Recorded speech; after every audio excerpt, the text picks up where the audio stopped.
Hello friend, আজকে আমি তোমার সাথে একটা ভিডিও শেয়ার করব। আমি আজকে হচ্ছে 25 তারিখ ভিডিওটা করছি।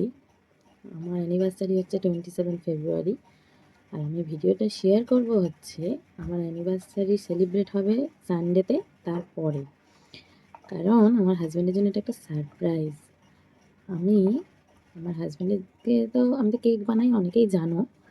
কেক তো বানাবোই, তার সাথে একটা তো গিফটও দিতে হবে, 10th অ্যানিভার্সারি বলে কথা। আমি আমার সাধ্য মতন ছোট্ট একটা গিফট তোমাদের সাথে শেয়ার করবো সেটা। ওটা আমি সানডেতেই দেবো, তাই জন্য তারপরে পোস্টটা করবো। বাট ভিডিওটা আমি আজকে করে রাখছি।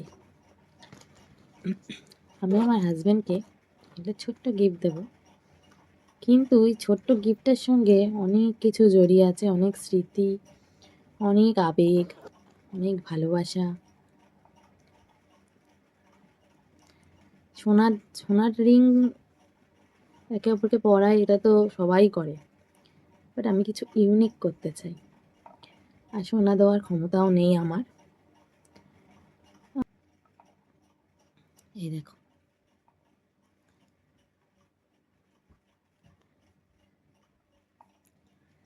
এটা হচ্ছে আমার আমার আমাদের বিয়ের টোপর দিয়ে বানানো।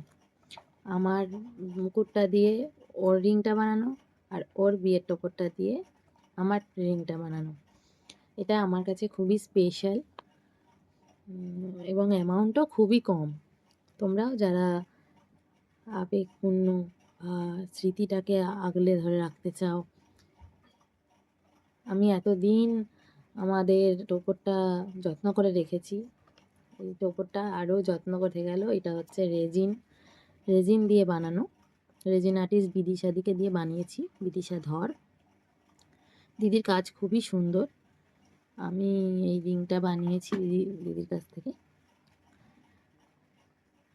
এই রিংটা আমাদের টোপর দিয়ে বানানো তো বললামই।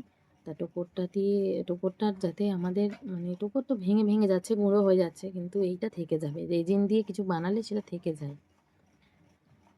তা তোমাদের কেমন লাগলো জানিও। একটা ছোট্ট গিফট, বাট খুব স্পেশাল। আমার কাছে তো অন্তত স্পেশাল। তোমাদের কেমন লাগলো অবশ্যই জানিও। ভিডিওটা দেখার জন্য থ্যাংক ইউ।